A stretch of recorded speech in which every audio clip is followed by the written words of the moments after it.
নবী করিম সাল্লাল্লাহু আলাইহি সাল্লাম বলেছেন, কোন মুসলমানের জীবনে যদি কোনো মুসিবত আসে, কোনো বিপদ আসে, কোনো সমস্যা আসে,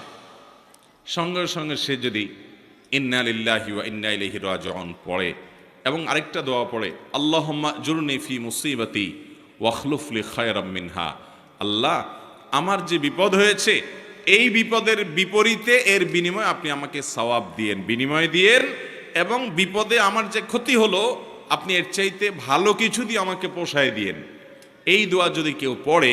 তো আল্লাহ রাব্বুল আলামিন তার ওই বিপদে যা ক্ষতি হবে তার থেকে বেশি দিয়ে তাকে অবশ্যই পুষিয়ে দিবেন।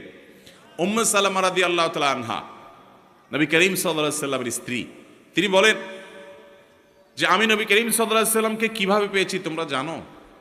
অদ্ভুত ঘটনা, শিক্ষা নেওয়ার মতো একটা ঘটনা। তিনি বলেছেন যে আমার স্বামী আবু সালামা যখন